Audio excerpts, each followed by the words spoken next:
La historia de este mundo está descrita en la Biblia. Hay guerra por aquí, guerra por allá. Hay inundación por aquí, hay terremoto por allá, hay incendio por aquí, hay seca aquí, hay mucha lluvia allá, hay delincuencia, hay marginalidad, hay violencia, hay injusticia. Y tú te desesperas, ¿qué viene ahora? ¿Qué va a suceder en este mundo? Si tú conocieras bien la palabra de Dios, tú no te atemorizarías, porque la Biblia dice palabra por palabra todo lo que va a suceder hasta la venida de Cristo. No tienes que tener miedo. El calentamiento global es una realidad, no puedes negar. El clima, pues todo lo que el hombre hace en esta tierra, está deteriorando la capa de ozono. Y cada vez más el clima se está calentando. Y los glaciares se están derritiendo. Y el nivel de los mares está aumentando. Eso es científico. Eso no es imaginación enfermiza de alguien. Y hay mucha gente que dice para el año 2050, 60, las ciudades que están ubicadas a las orillas, a la orilla del mar, desaparecerán con el aumento del mar. Pero la Biblia dice que este mundo no va a ser acabado por las tonterías del propio hombre. Este mundo va a acabar con la venida de Cristo. Pero si tú lees la palabra de Dios, tu corazón se va a llenar de esperanza. No vas a tener miedo. El COVID, ¿cómo sembró pánico el COVID? El COVID paró el mundo, paró las empresas, paró las escuelas, paró todo. Muchos pensaron acabó, llegó el fin. La Biblia decía, no, eso no es el fin. Esos son los primeros dolores de parto, pero el fin viene. Y cuando tú conoces la palabra de Dios, tú miras al futuro con esperanza, con seguridad y con la confianza de que Dios está en el control de todo. Vamos a abrir el texto bíblico, Proverbios capítulo 1, versículo 33. Vamos a dejar el texto un momento ahí, o sacarlo tal vez porque quiero decir algunas cosas antes de eso. El libro de Proverbios es llamado también el libro de la sabiduría. Son consejos sabios de un hombre sabio que cometió imprudencias terribles cuando se separó de Dios. Tu única seguridad es Dios. Si tú lo dejas, si tú lo abandonas, si tú sigues tus propias decisiones, tus propios caminos, te vas a meter en problemas, como Salomón.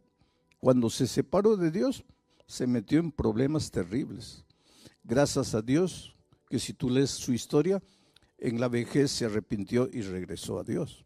Y eso nos da esperanza, porque aunque en ocasiones nos apartemos de Dios, tenemos la oportunidad de regresar a Él y de tomar de nuevo en serio sus instrucciones. Antes de leer el texto, quiero hablar un poco de la sabiduría. Sabiduría no es conocimiento. El conocimiento te lo da la vida, te lo da la universidad, te lo da la experiencia. Pero eso es conocimiento, eso no es sabiduría. Sabiduría es saber usar el conocimiento. El conocimiento no te vale de nada si no tienes sabiduría. La sabiduría te ayuda a usar el conocimiento. El conocimiento en las manos de un hombre sabio, de una mujer sabia, es un instrumento poderoso para tu propia felicidad y para la felicidad de las personas que te rodean. Sabiduría podría ser llamada también de equilibrio, buen sentido común, prudencia. Es un don que Dios da. Y el apóstol Santiago dice, si alguien tiene falta de sabiduría, pídala a Dios, que Él te va a dar sabiduría. Hay muchos profesionales brillantes, excelentes, que no tienen sabiduría. Y toda la excelencia en la profesión no les sirve de nada, porque por falta de sabiduría lo arruinan todo. Para ser feliz en el matrimonio necesitas sabiduría. Para educar a los hijos necesitas sabiduría. Para que el dinero se multiplique en tus manos necesitas sabiduría. Para ser exitoso en cualquier área de la vida necesitas sabiduría. Y vuelvo a repetir, la universidad puede darte un título de conocimiento, pero no un título de sabiduría. Cuando alguien es nombrado gerente de la fábrica o presidente de la institución, no se le da sabiduría. Por lo tanto, el cargo no significa sabiduría. Hay gerentes, presidentes que no tienen sabiduría. Y hay gente simple que sí tiene sabiduría. ¿Por qué? Porque la sabiduría es un don que Dios da. Sabiduría es prestar atención, oído a los consejos divinos. Ahora, con ese contexto, vamos al texto bíblico. El texto dice así, mas el que me oyere, está hablando Dios, habitará confiadamente y vivirá tranquilo sin temor del mal. Ese más, ya les dije ayer que en la Biblia ninguna palabra está por estar. Cada palabra, inclusive cada coma, tiene un porqué.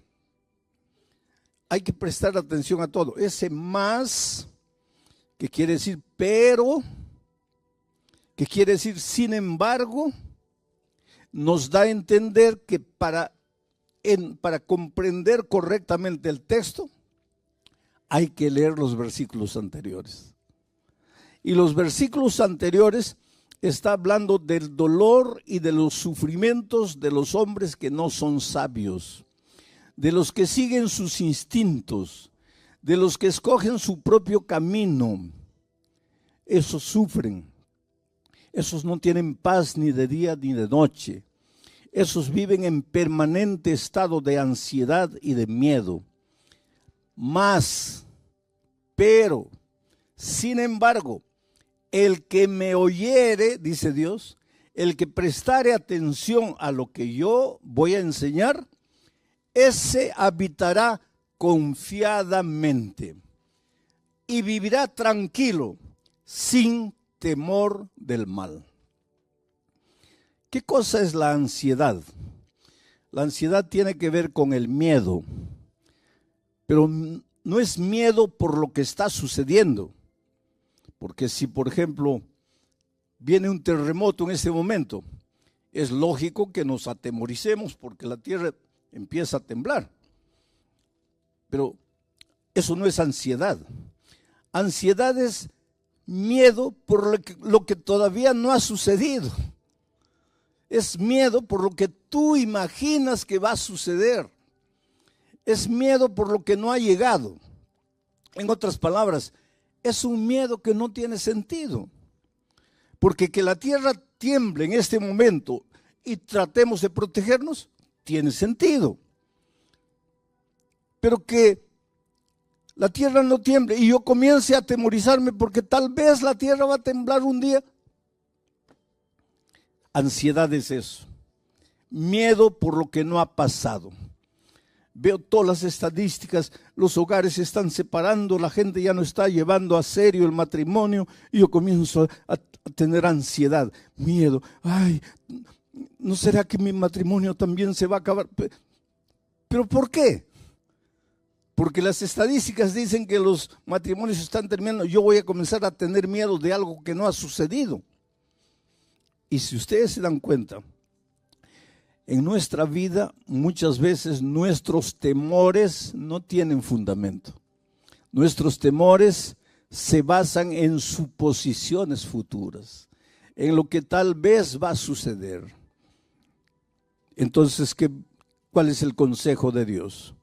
Dice que si tú prestas oído a mi palabra, y aquí comienza el primer consejo, si me oyeres. Hoy día nosotros oímos a todo el mundo, ¿no? A través de las redes se inventaron los famosos fake news, ¿no? Le creemos a todo el mundo. Estás mal del hígado, cada uno te presenta un remedio, ¿no? Y pruebas uno, pruebas otro. Lo que tú no sabes es que el que coloca ese video ahí, él lo que quiere es jalar gente, porque cada persona que entra, que clica, le da algún centavito a él. Y hay gente que vive de eso. Y tú escuchas, pero nunca abres la palabra de Dios para escuchar lo que Dios dice. Le crees a todo el mundo, pero no le crees a la palabra de Dios, inclusive porque no la conoces. La palabra de Dios no falla. Dice, la hierba se seca, la flor se marchita, pero la palabra de Dios permanece para siempre. ¿Te acuerdas? Antes de 1492, la gente pensaba que la tierra era plana. La ciencia de aquellos tiempos decía que la tierra era plana. Tanto así que cuando tú ibas a la playa y un barco se iba y desaparecía, la gente y la ciencia pensaba que desaparecía porque había llegado al límite de la tierra y se cayó al abismo. Porque no había el concepto de tierra redonda. Hasta que apareció Cristóbal Colón con una idea loca. Y Cristóbal Colón dijo, no, la tierra es redonda. Y hubo una reina española que le creyó. Y entonces le ayudó financieramente a construir la Pinta, la Niña y la Santa María. ¿Se acuerdan? Y él fue. Y el 12 de octubre del año 1492 probó que la tierra era redonda. Y la ciencia abrió los ojos.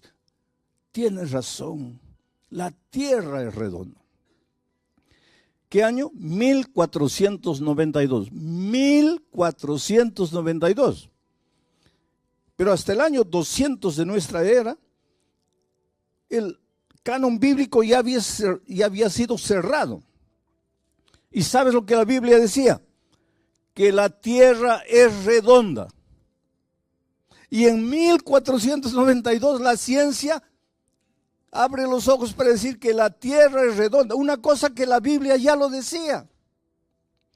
Y eso es para decirte una cosa. La historia de este mundo está descrita en la Biblia. Hay guerra por aquí, guerra por allá. Hay inundación por aquí, hay terremoto por allá, hay incendio por aquí, hay seca aquí, hay mucha lluvia allá, hay delincuencia, hay marginalidad, hay violencia, hay injusticia. Y tú te desesperas, ¿qué viene ahora? ¿Qué va a suceder en este mundo?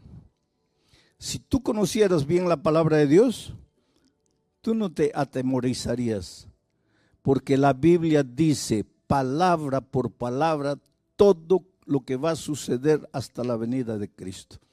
No tienes que tener miedo. El calentamiento global es una realidad, no puedes negar. El clima, pues todo lo que el hombre hace en esta tierra, está deteriorando la capa de ozono. Y cada vez más el clima se está calentando. Y los glaciares se están derritiendo. Y el nivel de los mares está aumentando. Eso es científico. Eso no es imaginación enfermiza de alguien.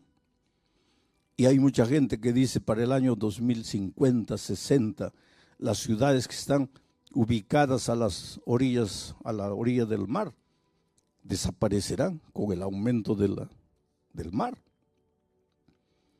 Pero la Biblia dice que este mundo no va a ser acabado por las tonterías del propio hombre.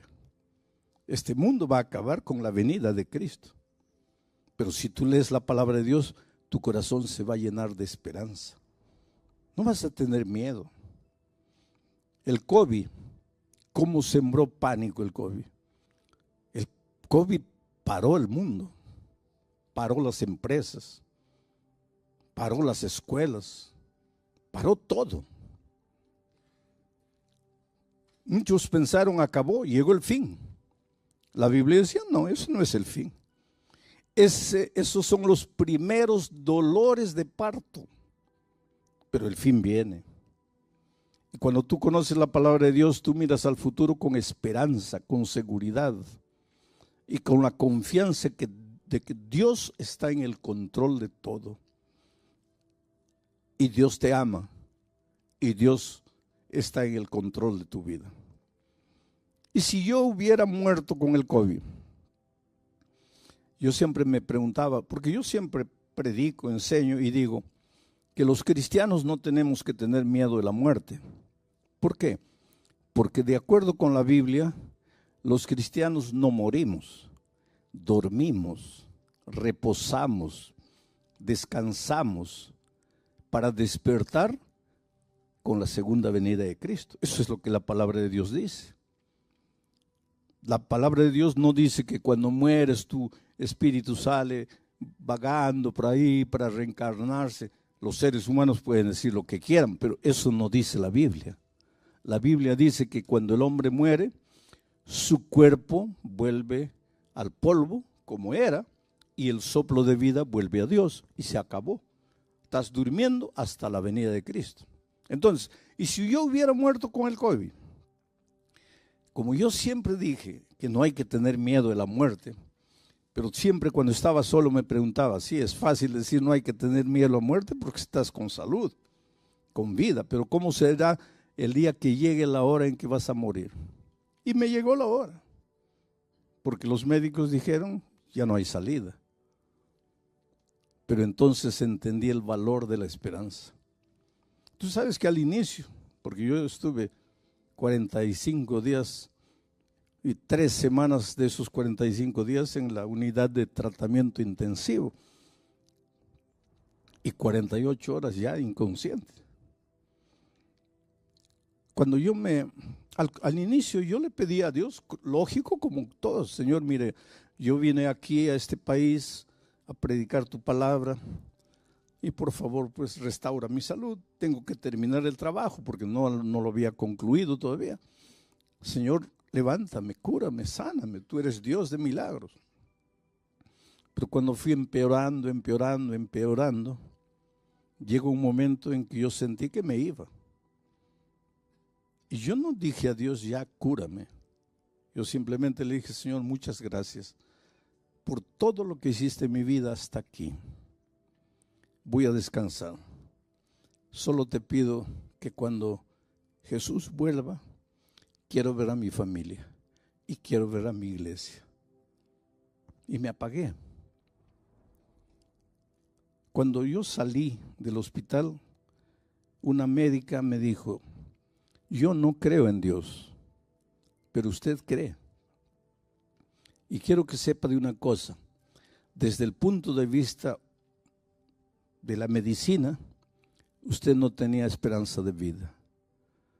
Y lo que lo restauró fue su confianza en un poder superior. Era mi confianza en Dios. Y si hubiera descansado, pues nos hubiéramos abrazado el día de la resurrección, cuando Cristo vuelva. Ese es el valor de la esperanza. Por eso Salomón dice, el que me oye. ¿Y cómo oyes a Dios? A través de su palabra, a través del sermón de esta noche. Estás oyendo la palabra de Dios, porque yo no te estoy diciendo mis ideas, te estoy diciendo lo que el texto bíblico dice. El que me oyere, ese habitará confiado. ¿Qué cosa significa habitar confiado. Estar tranquilo. No quiere decir acostarte en la cama esperando que las bendiciones te caigan del cielo. No, no, no. Pero vas a vivir sin ansiedad. Ay, ¿será que voy a encontrar empleo? ¿Será que no? Oh, querido, cuando conoces la palabra de Dios, tu vida cambia en todos los sentidos. Porque un día Dios le dijo a Abraham: sal de tu tierra, de tu parentela, de la casa de tus padres, vete a una tierra que yo te mostraré. A algunos de ustedes les mostró España, por eso se vinieron aquí, ¿no es cierto? Bueno, pero la promesa de Dios a Abraham fue: por donde quiera que tú fueres, yo estaré contigo. Y si alguien te bendijere, yo lo bendeciré. Esa es promesa de Dios para ti. Entonces la próxima vez que vayas a buscar empleo, vas a llevar tus papeles, ¿no? Tu currículum de vida. Y cuando llegues le entregas al entrevistador. ¿Y cuál es tu actitud? En el corazón: ojalá que me dé el empleo, ojalá que me dé el empleo, quiera Dios que me dé el empleo. Y el otro revisando tus papeles, ¿no? Y tú temblando aquí: ojalá que me dé el empleo, ojalá que me dé. Porque no conoces la palabra de Dios. Porque si tú conocieras la palabra de Dios, en tu corazón dirías otra cosa. En tu corazón le dirías al que está revisando tus papeles, no con tu boca, en tu corazón. Tú le dirías: mira, para de mirar mis papeles, mejor dame el empleo, por tu propio bien, porque yo soy hijo de Dios, y Dios me ha dicho a mí que por donde yo vaya, Él me va a bendecir. Y si alguien me bendijere, o sea, si tú me das el empleo, Dios te va a bendecir a ti. Entonces para de revisar los papeles, ya dame el empleo. Pero esa es otra actitud. Tú caminas por la vida, no, ay, ¿qué será? ¿Cómo será? ¿Qué pasará mañana? No, querido, tú conoces a Dios. Y el que conoce a Dios es un vencedor y camina por la vida con la cabeza levantada. Y si no te dan el empleo, gloria a Dios. Pero pastor, ¿cómo gloria a Dios? Porque si no te dio el empleo de 1,200 euros, es porque Dios tiene para ti un empleo de 1,500. Y si tú te engolosinas con los 1,200, no vas a recibir los 1,500. Entonces bendice a la persona y sigue tu camino, porque Dios te va a abrir puertas, porque tú no estás solo en este mundo, tú estás con Dios. Dios está contigo. Por eso Dios dice: mas el que me oyere. Por eso necesitas conocer la palabra de Dios. Por eso necesitas oír los mensajes bíblicos que tienen que ver con la palabra de Dios. Entonces vas a habitar confiadamente y vas a vivir tranquilo, sin temor del mal. Presta atención a esta última frase. No dice que si le entregas a la vida a Jesús, no dice que si prestas oído a sus consejos, el mal no te va a llegar. No dice. ¿Y sabes por qué? Porque Dios nunca te hizo la promesa de que si tú te entregas a Jesús, nada malo te va a suceder. Él nunca prometió eso. Por lo tanto, si un día la enfermedad llega a tu vida, si el desempleo llega a tu vida, por favor, no digas: oh Dios mío, te has olvidado de mí, yo soy tu hijo, ¿dónde está tu promesa? No, no, no.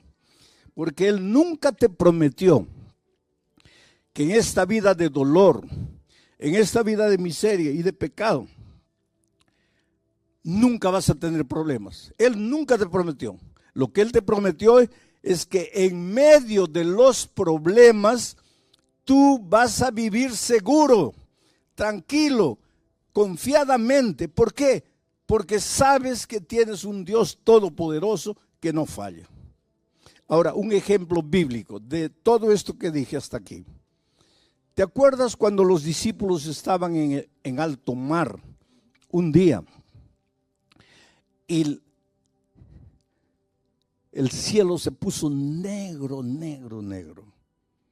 Relámpagos y truenos. Y las olas gigantescas se levantaron y entraba el agua al barquito. Y el barquito ya iba a zozobrar. ¿Tú crees que los discípulos eran hombres frágiles? No, la mayoría de ellos eran hombres duros, forjados a la orilla del mar, en la pesca. ¿Tú crees que una tormentita ahí los iba a asustar? No. Pero, ¿qué dice la historia bíblica?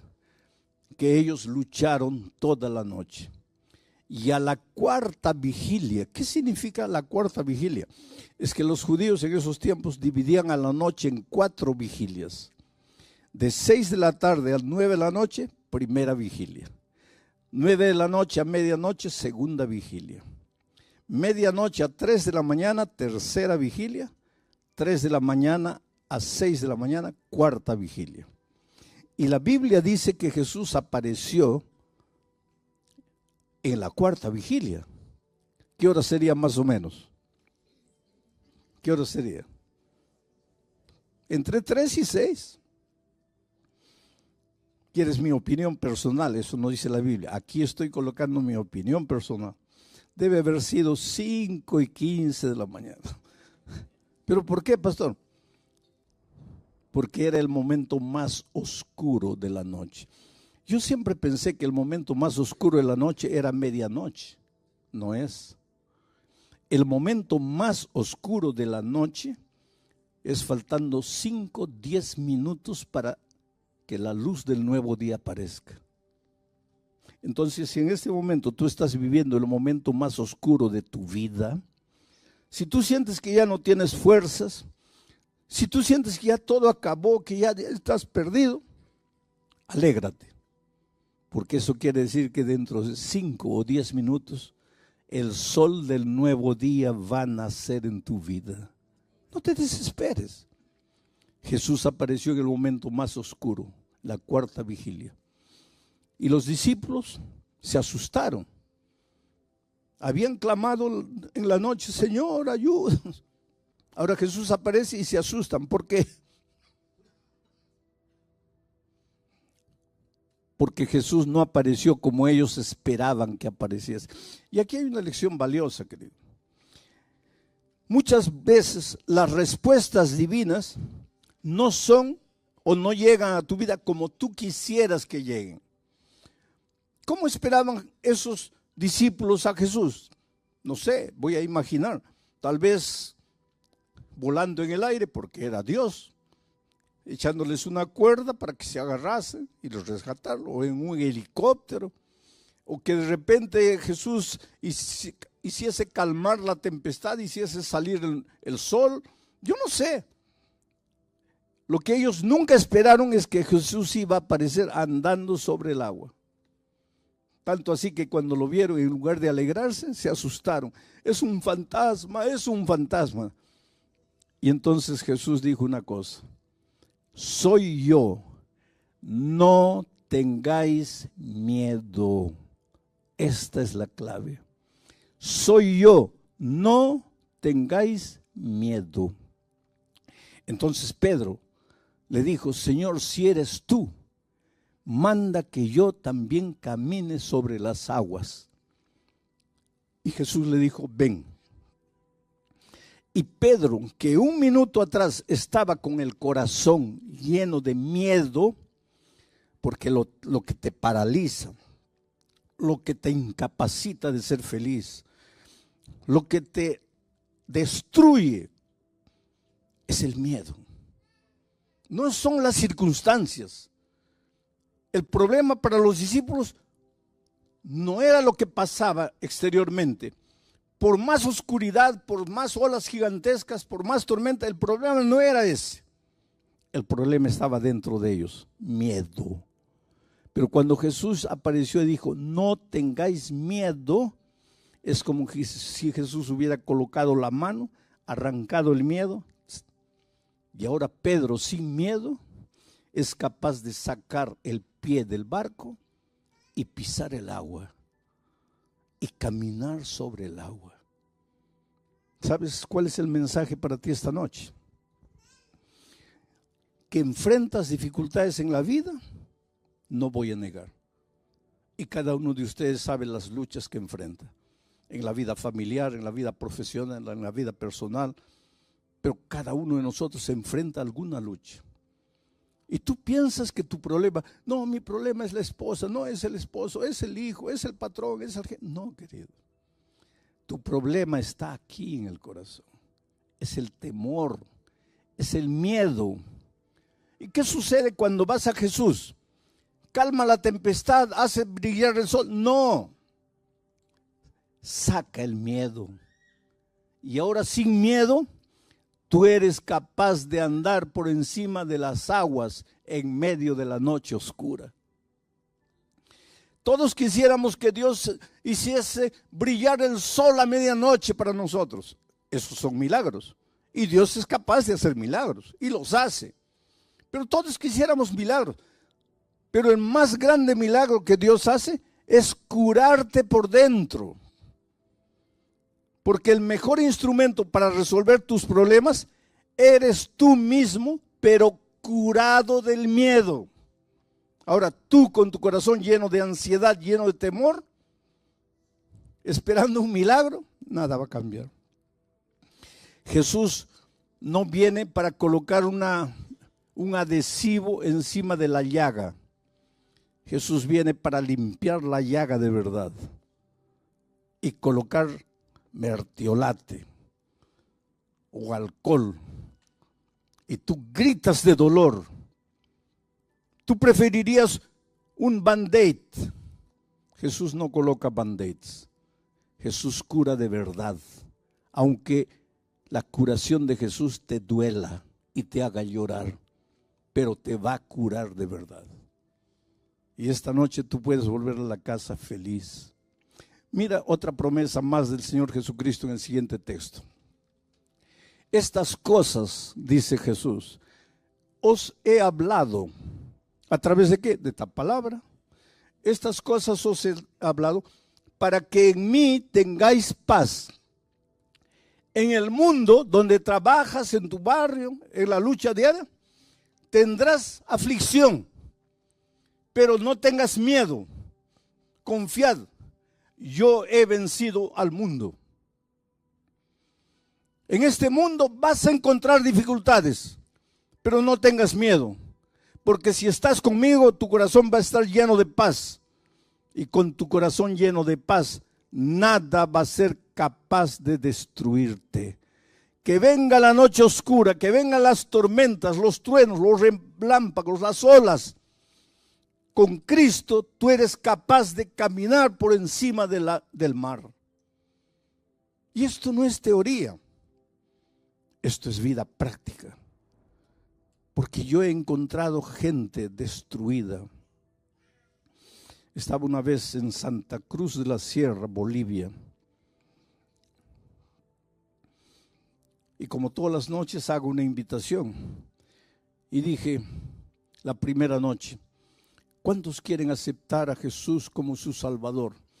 Y no terminé de hablar.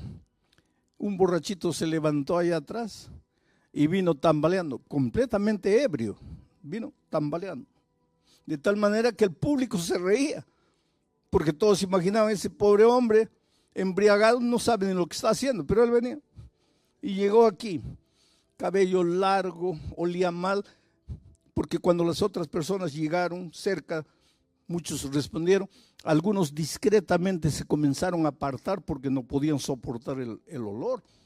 Evidentemente no se bañaba, era un hombre de la calle, un ebrio, vino ahí. La segunda noche yo, cuando llegó el momento de la invitación final, dije, esta noche voy a pedir que se levanten los que no se han levantado las otras noches. ¿Quién es la primera persona que quisiera levantarse? Y el ebrio aparece ahí de nuevo. Y ahora el público se rió con más ganas, porque lógicamente está tan ebrio el pobre que no ha entendido que si te levantaste anoche ya no te levantes hoy. Pero él llegó ahí llorando y mucha gente vino. La tercera noche dije, Los que han venido las otras noches, adelante, ya no vengan. Esta es una invitación para quien no se ha levantado las otras noches. Y yo en mi corazón pensé, ahorita aparece el ebrio de nuevo. ¿Quién es la primera persona? Y el ebrio no apareció. Y la siguiente noche no apareció. Y la otra noche no apareció. Y yo pensé, bueno, ya no vino más. El viernes en la noche hice un llamado para el bautismo. ¿Por qué una persona se bautiza? Porque cuando te bautizas, eres sepultado en las aguas. Ahí muere el viejo hombre y el que sale de las aguas es un hombre completamente nuevo. Has nacido en Cristo. Entonces el bautismo no es una ceremonia, es un pacto de fidelidad con Cristo. Y muchos se bautizaron. Pero cuando hice el llamado para el bautismo, la primera persona que se levantó y vino fue un hombre que tenía una Biblia así en el pecho. Vino aquí adelante. Estaba con una camisa blanca, un pantalón jeans, bien cortadito el cabello. Se notaba que se había echado gomina, ¿se acuerdan de eso? Que se echaba en el cabello. Bien peinadito y lloraba, lloraba y lloraba. Yo lo miré y le dije, espera, yo te conozco. Tú no eres la persona que se levantó las primeras noches. Y él me miró así, dice, sí, pastor, yo soy. Y en mi corazón yo sentí una emoción tan grande, porque este ya no era ni la sombra del hombre que se levantó las 2 primeras noches. Bueno, comenzó la ceremonia bautismal, yo estaba allá atrás y lo veo a él llorando. Y le digo, ¿qué fue? ¿Qué te hicieron? Y él me dice, yo quería bautizarme, pero no aceptan mi bautismo, porque dicen que si el domingo y el lunes yo estaba borracho, ¿cómo me van a bautizar hoy día? Y yo entiendo, porque nadie puede confiar en mí. ¿Cómo van a confiar? Yo realmente al inicio de la semana era un pobre ebrio, pero nadie conoce mi historia. Y cuéntame tu historia. Y él me dice, cuando yo tenía 21 años me casé. Yo era ingeniero de minas, trabajaba en una mineradora grande aquí en el país. Me casé, fui de luna de miel. Y cuando estábamos regresando, dormité en el volante. Salí de la carretera, caí a un abismo. Mi esposa murió y yo salí vivo. Nunca me perdoné. Yo maté a mi esposa. En ese accidente quien tenía que morir era yo, no era ella, porque yo conducía el carro. Quien dormitó en el volante fui yo. Quien tenía que morir era yo. Mi vida se acabó. Me entregué a la borrachera. Yo no conocía a Dios, no conocía nada. La borrachera. Bebida. En poco tiempo perdí el empleo, perdí todo. En poco tiempo ya estaba en la calle viviendo como un mendigo. 30 años, pastor, bebiendo todos los días, pidiendo limosna para beber. Y el domingo yo no entré aquí por causa de la predicación. Yo entré porque estaba lloviznando y vi el estadio abierto y entré. Pero usted piensa que yo no entendí.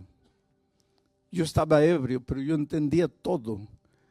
Y esa noche yo entendí que solo Jesús podría cambiar mi vida.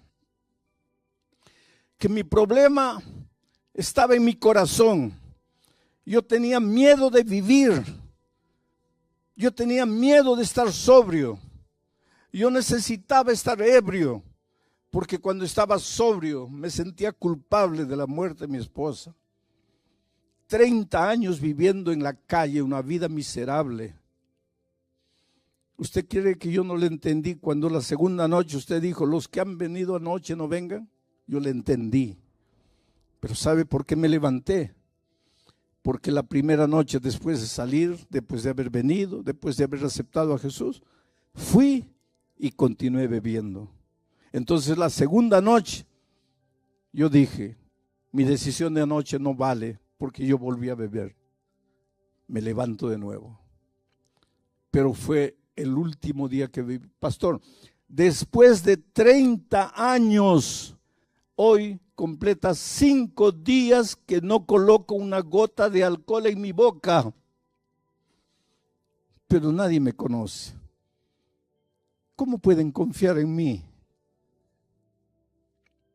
Y había un hombre escuchando mi conversación con él. Y él se acercó llorando y dijo así, perdóname, yo fui el que dije que no te podías bautizar, pero es que yo no conocía tu historia. Por favor, ven conmigo. Y se bautizó. Tú me puedes decir, ¿cómo pueden bautizar a un hombre que el inicio de la semana estaba ebrio? Pero es que tú no conoces el poder de Dios. 5 años después volví a Santa Cruz de la Sierra a hacer una campaña evangelística en ese mismo coliseo. Y el pastor me estaba llevando y afuera había un hombre con un walkie-talkie y una linterna dando instrucciones. Cierren la puerta allá porque ya está lleno. No, abran la puerta aquí. El pastor acaba de llegar, abran la puerta. Un líder. Y el pastor me dice, ¿sabes quién es él? ¿Te acuerdas? No. Es el ebrio que se bautizó hace 5 años. Hoy día es un líder de la iglesia. Eso es lo que Dios hace. Te cura por dentro. Y una vez curado por dentro, tú eres capaz de andar por encima del mar. Nada te destruye. Te pueden condenar, te pueden juzgar, te pueden decir lo que quieran. Tú serás un victorioso porque Dios está contigo. Es por eso que tengo que hacerte la misma invitación de todas las noches.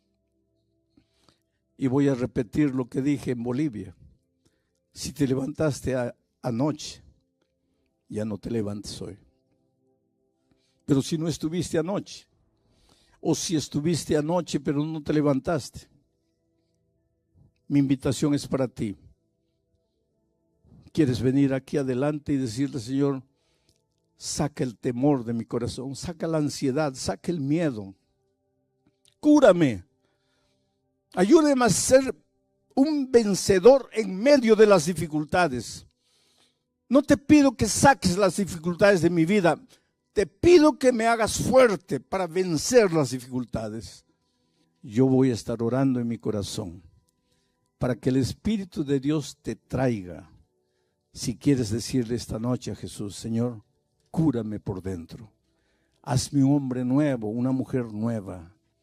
Quiero renacer en ti. Esta es una invitación, lógicamente, para aquellos que nunca se han entregado públicamente al Señor Jesucristo. En el versículo capítulo 1, estamos en el capítulo 1, el versículo 19, miren lo que él dice. Está escribiendo a los filipenses y les dice, porque sé que por vuestra oración y la suministración del Espíritu de Jesucristo, esto resultará en mi liberación. O sea, Pablo sin duda ninguna oraba a Dios y le decía, Señor, líbrame de la prisión. No para estar libre, sino porque Pablo tenía una misión que cumplir. La predicación del Evangelio corría por sus venas. Él era un apasionado del evangelismo. Yo siempre digo que los pastores todos hemos sido llamados por Dios un día, desde el vientre de nuestra madre. Dios le dijo eso a Jeremías. Cuando lo llamó, Jeremías dijo, no, Señor, pero yo soy un niño. Y Dios cuando llama a un hombre, No acepta, no.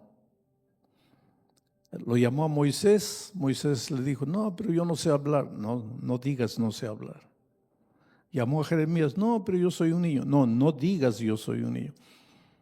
Cuando Dios llama a un hombre para el ministerio, coloca dentro de él un fuego, una pasión por la misión de predicar el evangelio, que llega un momento en que él dice, ay de mí si no predicar el evangelio.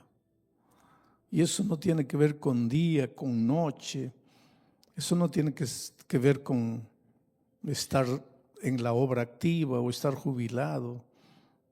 Yo conozco pastores jubilados. Estuve la semana pasada en Bolivia y no veía hace mucho tiempo un pastor que ya está anciano, casi con 80 años. ¿Y qué haces?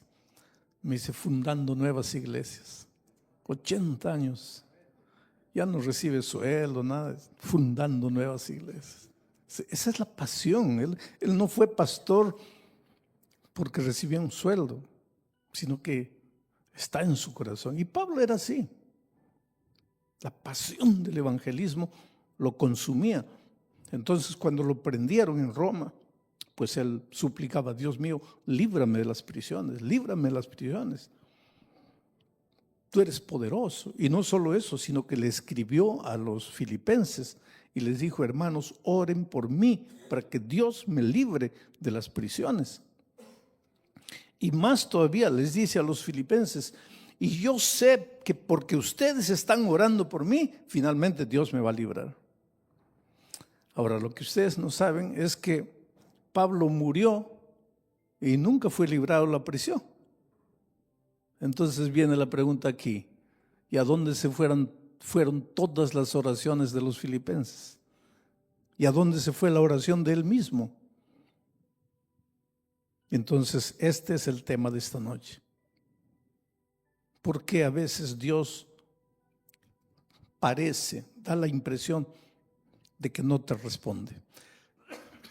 Tú clamas y clamas, suplicas, lloras. Porque nosotros tenemos un concepto bien humano de la respuesta a nuestras oraciones. Por ejemplo, vamos a decir que Dios no permita, pero estoy haciendo una ilustración, que mi hijo es atropellado y lo llevan al hospital entre la vida y la muerte. Y yo caigo de rodillas y le digo, Dios mío, tú me has escuchado tantas veces has respondido mi oración. Y ahora yo te suplico, por favor, levanta a mi hijo de esta situación. Si tienes que tomar mi vida, tómala. Yo ya he vivido, pero mi hijo es un joven. Tiene hijos pequeños, Señor, no permitas. Y clamo a Dios con todo mi corazón toda la noche. Y a las 5 de la mañana el médico aparece con una sonrisa y dice, pastor, gloria a Dios, su hijo salió del estado crítico. ¿Qué voy a hacer yo? Levanto las manos al cielo y digo, Señor, gracias, tú eres bueno. Pero ¿qué pasa si a las 5 de la mañana el médico sale todo triste y dice, mire, pastor, hicimos todo lo que pudimos, pero no logramos, su hijo descansó? Y ahí, ¿Dios respondió mi oración o no? Cuando las cosas nos van bien, porque yo veo aquí al hermano moviendo, dice, sí respondió. Es que cuando las cosas nos van bien, creemos que Dios responde las oraciones con sí o con no. Pero cuando estamos donde las papas queman, ahí la cosa es diferente. Porque ahí queremos que Dios siempre nos diga sí. Que Dios siempre atienda las oraciones. Y tú sabes que hay mucha gente que busca a Dios porque quiere respuestas a sus oraciones. Yo conozco gente que no quería saber nada de Dios. Conocí a un militar allá en América del Sur. Cómo ese hombre era terrible, ¿sabe? Hacía sufrir a su esposa, la maltrataba, no físicamente, pero con palabras, emocionalmente, porque ella era una fiel miembro de iglesia, una mujer cristiana, pero él un militar terrible. y la hacía sufrir. Aquella señora era una heroína del Evangelio. De repente esta noche yo estoy predicando aquí para una señora cuyo esposo tampoco quiere saber nada de Jesús, nada del Evangelio, y tú vienes a la iglesia a pesar de las dificultades, a pesar de la persecución que a veces tienes en casa. Y este hombre pues era duro. El único capaz de enternecer su corazón era su hijito de 3 años. Nadie más enternecía su corazón. Un día el pastor se atrevió a visitarlo en casa. ¿Para qué? Lo botó de la casa así a gritos.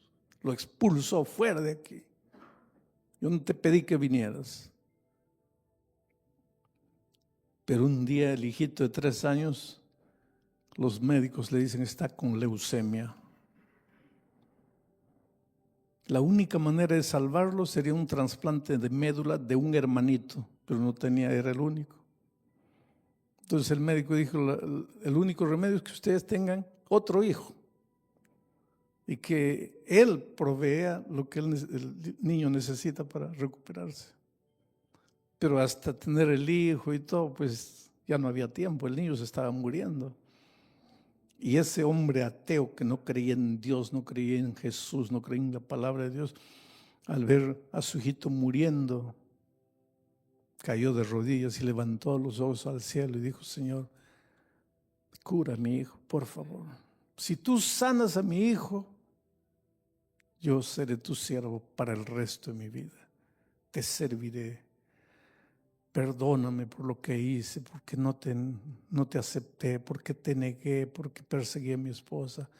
Pero Señor, ten piedad de mí, sana a mi hijo. Y Dios sanó al muchacho. Hay mucha gente que espera ese momento para entregarse a Jesucristo. Mi padre era uno de esos, ya les hablé de anoche. Él no quería bautizarse porque decía, yo me bautizo el día que yo sepa que no voy a caer más. Pero ese día nunca va a llegar, querido. Porque ningún ser humano puede decir, a partir de hoy no voy a caer más. Porque en esta tierra estamos caminando en el camino de la perfección. Ese es mi tema otra noche, más adelante. Pero mi padre, un hombre duro, 34 años diciéndole no, no, no a Jesús. Yo no sé hace cuánto tiempo tú le estás diciendo no a Jesús. ¿Hace cuánto tiempo Dios te está llamando? ¿Hace cuánto tiempo Dios está tocando la puerta de tu corazón? Y tú, no, no, no. E inventas argumentos. Hay muchos argumentos. La gente inventa muchos argumentos. El otro día una señora me decía, pastor, yo no quiero bautizarme porque yo no quiero cambiar de religión. Cuando mi madre murió, yo le he prometido que no voy a cambiar de religión. Y yo quiero respetar la memoria de mi madre. Bueno, pues para esta señora, el bautismo era cambio de religión. Pero el bautismo no es cambio de religión. Ellos se han bautizado esta noche. Ellos no han cambiado de religión. El bautismo no es cambio de religión. ¿Tú crees que la vida cristiana es una cosa tan así banal como que yo soy de las Chivas, me saco la camiseta de las Chivas, ahora me pongo la camiseta de las Águilas, yo soy bautista, ahora me vuelvo metodista, ahora me vuelvo adventista? No, querido, si la vida cristiana no es una cosa tan banal como esa. La vida cristiana, el bautismo no es cambio de religión. Te voy a explicar un poquito. Yo conocí a un hombre malo, ¿sabes? Malo. Recibía su sueldo, porque en ese país pagan el sueldo todo viernes en la tarde. Entonces recibía el sueldo y en lugar de llegar a la casa y decir, hija, mira, vamos a comprar las cosas, porque ya al final de la semana la heladera vacía, no había qué comer, 3 hijitos pequeñitos. En lugar de llegar a la casa y decir, mira, hija, he recibido el sueldo, vamos a comprar. A mí me emociona cuando yo voy a veces, me gusta ir a los mercados para observar y veo a veces los domingos de mañana así, el papá con la esposa, con los hijitos, el carrito lleno de compras y ellos comiendo unos tacos ahí, todos felices, ¿no? Qué linda familia, el cariño, ¿no? Conseguí un poco de dinero, ahora voy a alimentar mi familia, voy a cuidar. Pero este hombre no, él recibía el dinero, desaparecía. Viernes en la noche no aparecía, sábado todo el día no aparecía, sábado en la noche no aparecía, aparecía el domingo de tarde. Gastaba todo lo que había ganado con mujeres, con bebida, con amigos, con cerveza. El domingo en la tarde, después de mediodía, aparecía todo avergonzado, sin un centavo en el bolsillo. Y para que la esposa no reclamara, ya entraba golpeando, pegando a la pobre esposa, pegando a los hijos ya de miedo, cuando lo veían llegar ya se metían debajo de la cama. ¡Qué familia! No había qué comer. Todo lo que había ganado la semana pasada lo había gastado con bebida, con mujeres. Y un día se encontró con la palabra de Dios y encontró a Jesucristo y estudió la palabra y se bautizó. Hoy día es un hombre bueno, un esposo extraordinario. Los hijos lo aman, una familia unida. Ahora dime, ¿cambió de religión o cambió de vida? Pues el bautismo es cambio de vida. Pero mi padre tenía sus argumentos para no bautizarse. Y yo te pregunto, ¿hace cuánto tiempo tú estás usando tus argumentos para no bautizarte? La palabra de Dios dice, hoy es el día de buena nueva. Hoy es el día de salvación. No es mañana, es hoy. Entrégale la vida a Jesús hoy. Pero entonces, pues mi padre, un día yo llego a la casa y me dice, hijo, tengo una sorpresa para ti. ¿Qué? Quiero que me bautices. ¿Pero cómo? Me dice, ya me entregué a Jesucristo.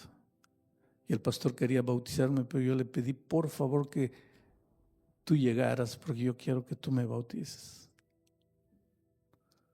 Y le digo, pero ¿cómo sucedió eso? Interesante lo que él me dice, mira, hijo, cuando yo estaba bien de salud, cuando estaba sano, pues yo estaba en pie, entonces solo miraba el plano horizontal. Pero caí enfermo, estoy con cáncer, voy a morir. Y ahí caí en la cama. Y al caer en la cama, aunque no quería, tenía que mirar para arriba. Quiere decir que si nunca lo hubiera agarrado el cáncer, tal vez nunca se hubiera entregado. Entonces, bendito cáncer que lo agarró, porque su cuerpo está enterrado, pero cuando Cristo vuelva, Él va a resucitar. Entonces, muchas personas inventan argumentos y algunos usan el argumento del dolor. ¿Cómo me voy a entregar a un Dios que no me responde mis oraciones? A un Dios que me hace sufrir. Porque si tú observas el mundo en que vivimos, este mundo está lleno de injusticias. ¿Por qué los ricos que no tienen a Dios, que explotan a sus semejantes cada vez más ricos y más ricos y más ricos? Y el trabajador honesto, sincero, que da la vida en la lucha diaria, cada vez más pobre y más pobre y más pobre. ¿Por qué en un accidente, en una guerra, mueren niños inocentes que nunca hicieron nada de malo? ¿Por qué un niño con 3 años se enferma de leucemia si nunca pecó, nunca hizo nada de malo? Entonces mucha gente se pregunta, ¿qué Dios es ese? ¿Cómo puedo servir a Dios de esa manera? El problema es que nosotros pensamos que si le entregamos la vida a Jesús, listo, ahí ya se resolvió todo, porque todo nos va a salir de manera maravillosa. Ahí vamos a vivir felices, ahí vamos a tener buena casa, buen carro, buen dinero. Y yo te digo una cosa, Dios quiere todo eso para ti, pero mientras estés en esta vida muchas veces también vas a perder todo, como Job. No puedes tú seguir a Jesucristo únicamente porque te conviene seguirlo. No puedes seguir a Jesús solamente cuando te conviene seguirlo. Por eso mira lo que dice el versículo 28, el versículo 29. Porque a vosotros os es concedido a causa de Cristo, no solo que creáis en Él, sino también que padezcáis por Él. Cuando Jesús te da su bendición, su salvación, te entrega no solo el privilegio de creer en Él, sino que te entrega el privilegio de sufrir por Él. El problema es que nosotros como seres humanos solo queremos que las cosas nos salgan bien y delante del dolor nos rebelamos, no aceptamos. Pero ahora te voy a explicar por qué el gigante Pablo oró. ¿Por qué la iglesia de Filipos oró? ¿Y por qué Dios nunca les respondió? El propio Pablo explica. ¿Por qué? Porque lo que te parece a ti malo es lo mejor que puede suceder, aunque tú no lo entiendas. Mira lo que dice aquí, en el versículo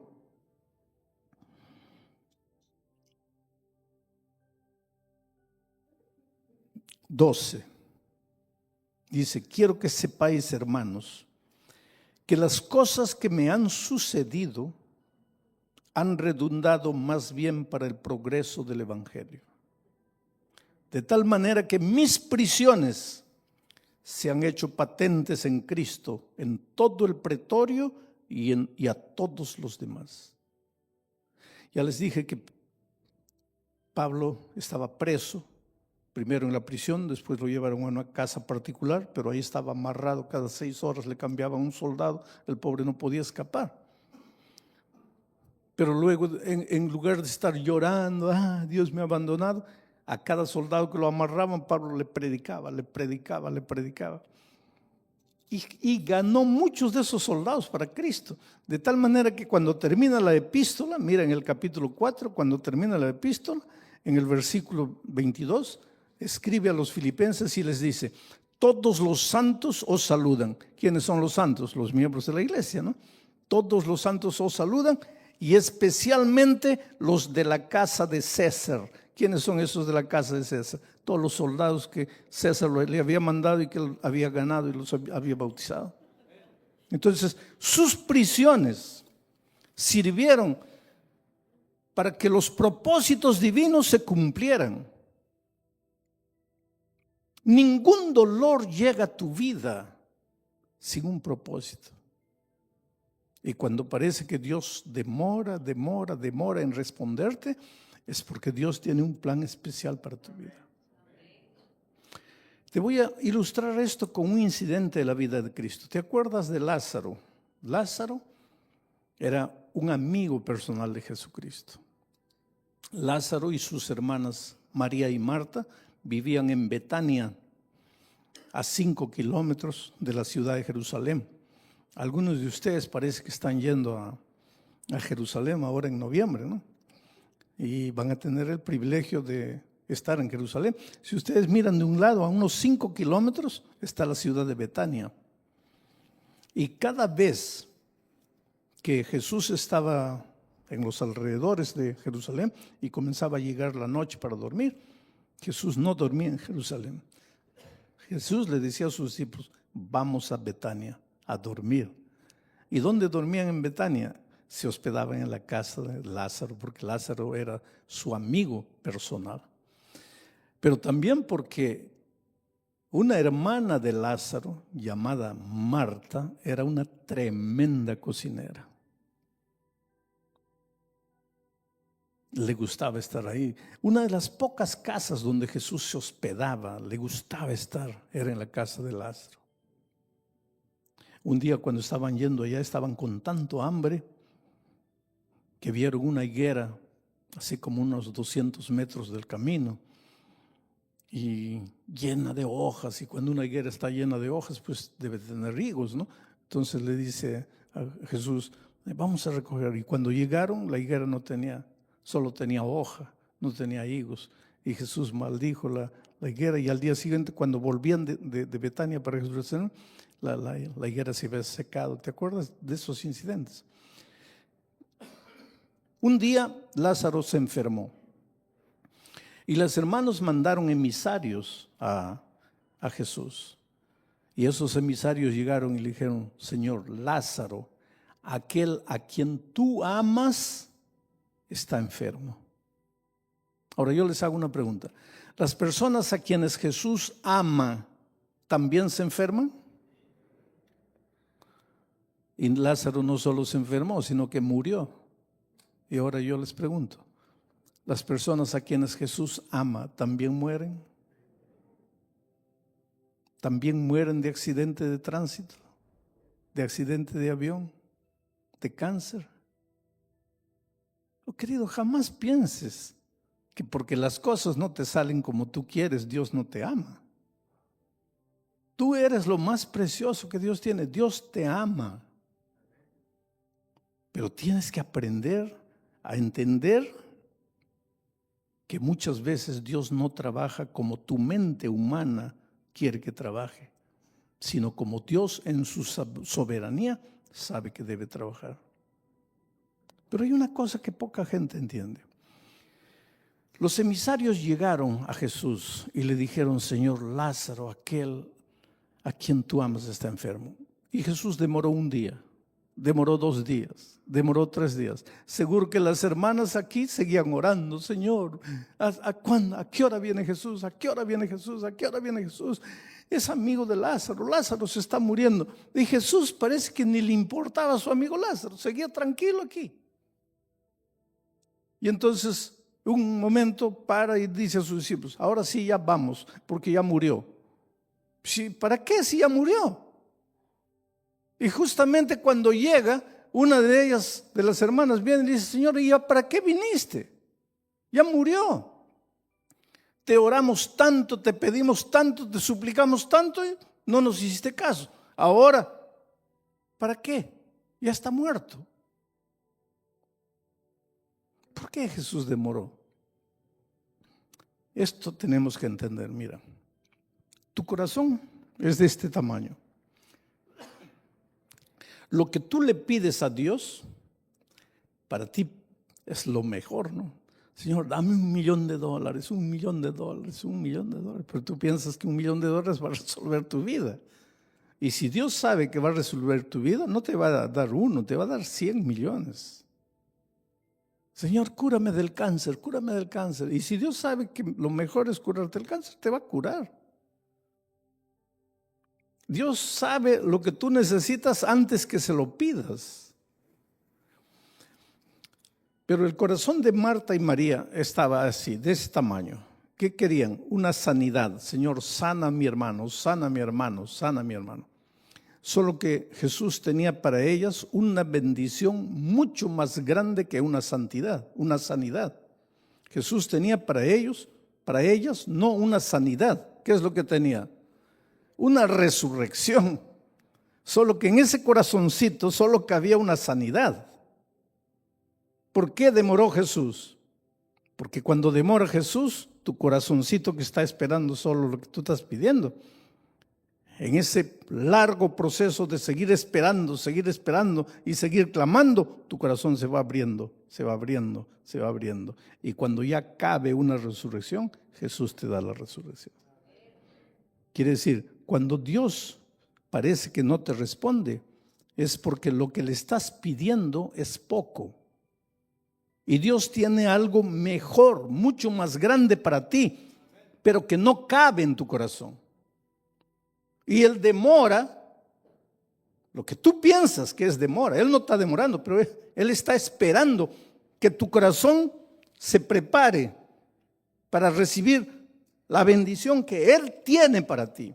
Y lo que Él tiene para ti es mucho mejor de lo que tú crees, mucho mejor de lo que tú esperas, mucho mejor de lo que tú pides. Necesitas aprender a confiar.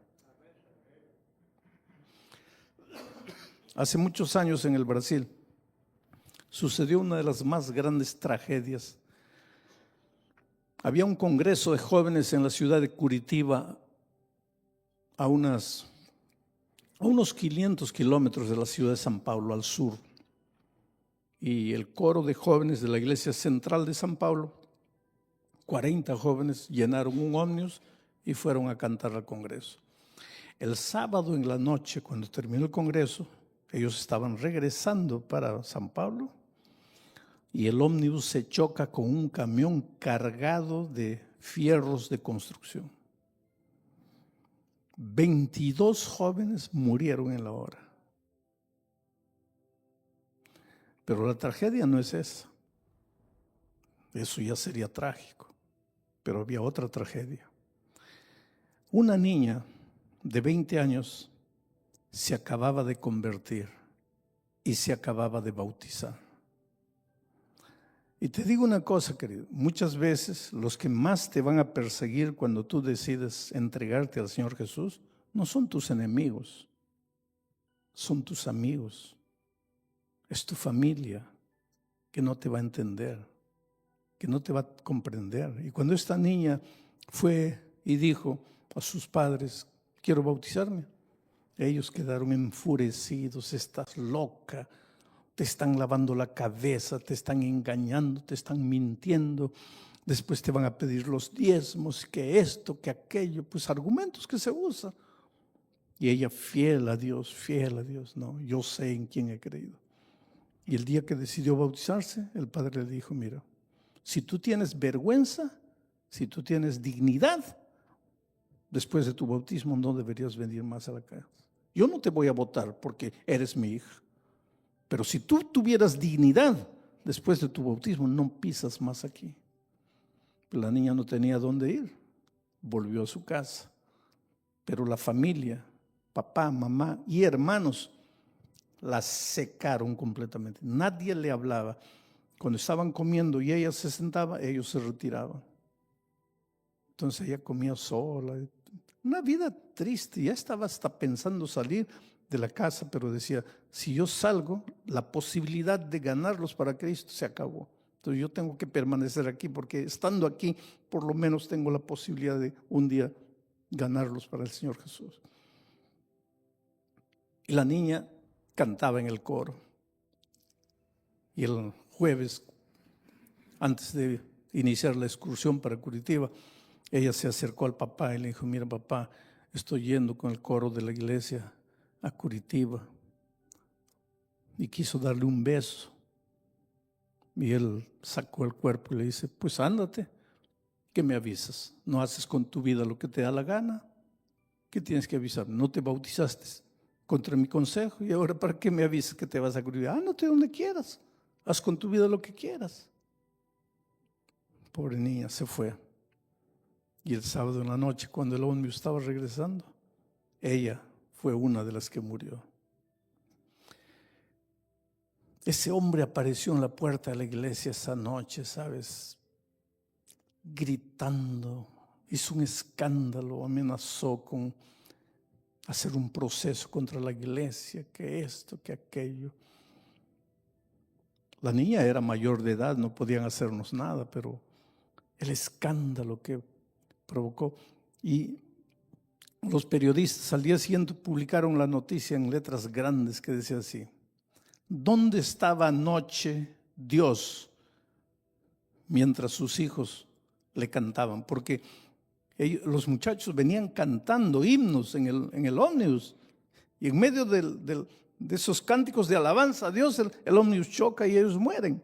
Entonces los periodistas ateos publican: ¿dónde estaba Dios anoche mientras sus hijos le alababan, mientras sus hijos le cantaban?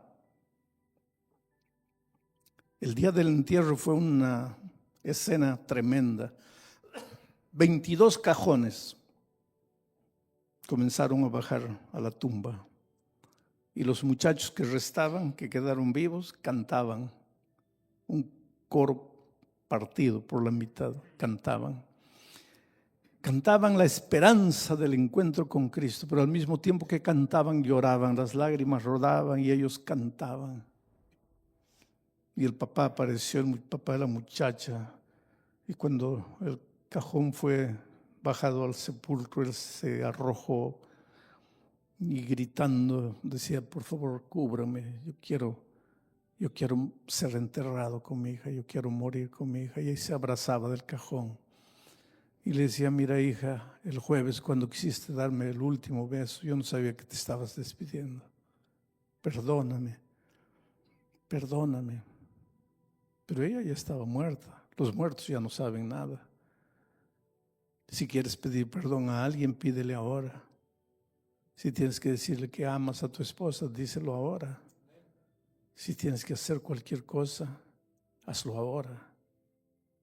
Si tienes que perdonar a alguien que hace mucho tiempo te está pidiendo perdón, perdona ahora. Después de la muerte, ¿ya para qué? Terminó la ceremonia, todos comenzaron a ir. El hombre se quedó ahí llorando en la tumba. Todos se fueron, solo él se quedó.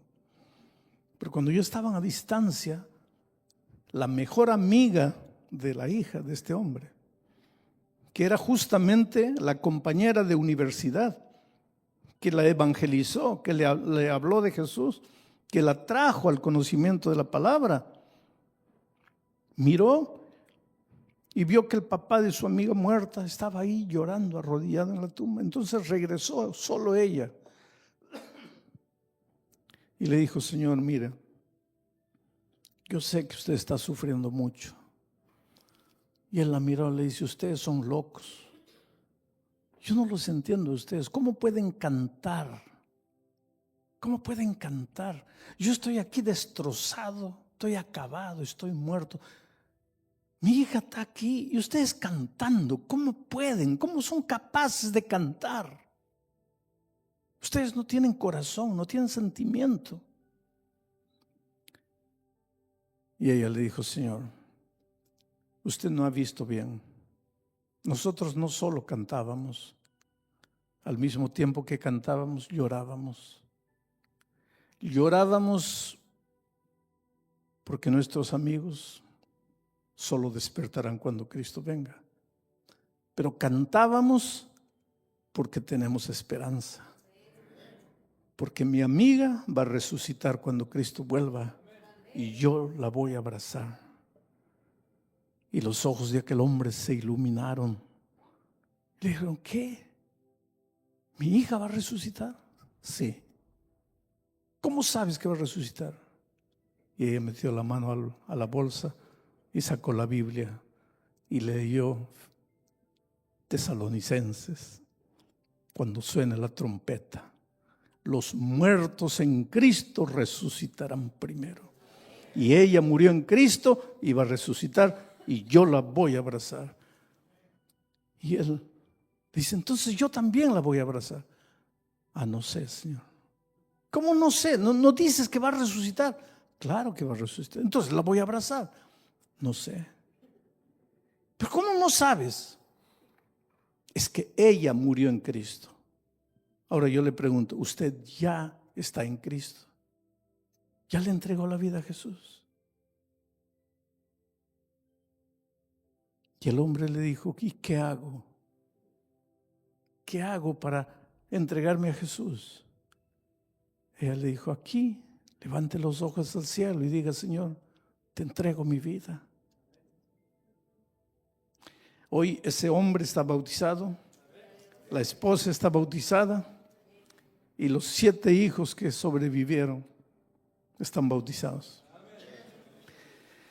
Yo solo quiero imaginar la mañana de la resurrección, cuando Cristo vuelva y esa niña salga de la tumba y vea a su papá, su mamá, sus hermanos, todos vestidos de vestiduras blancas con corona de justicia. Y diga, ¿qué? Ustedes que me persiguieron tanto, que me maltrataron, ustedes, ¿qué pasó? Y el papá le diga, hija, tal vez si tú no hubieras fallecido, nosotros todos estaríamos perdidos.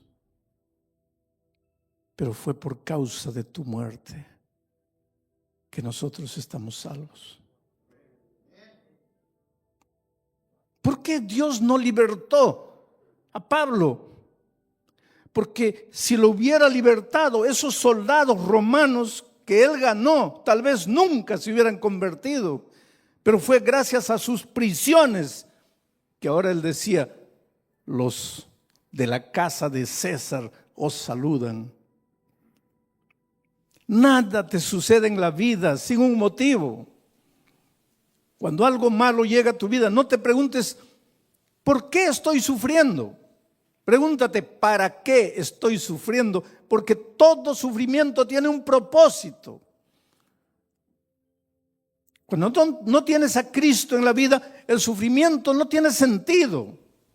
Pero cuando tienes a Jesús en la vida, el sufrimiento tiene sentido. No tengas miedo del futuro. No tengas miedo del presente. No tengas miedo de la muerte. No tengas miedo de la enfermedad. El diablo puede quitarte lo que quiera hoy, mañana, pero al tercer día va a tener que devolverte todo. Cuando Jesús murió, el viernes, el diablo dio una carcajada en el universo diciendo, lo vencí. Al siguiente día, el diablo siguió riendo, lo vencí.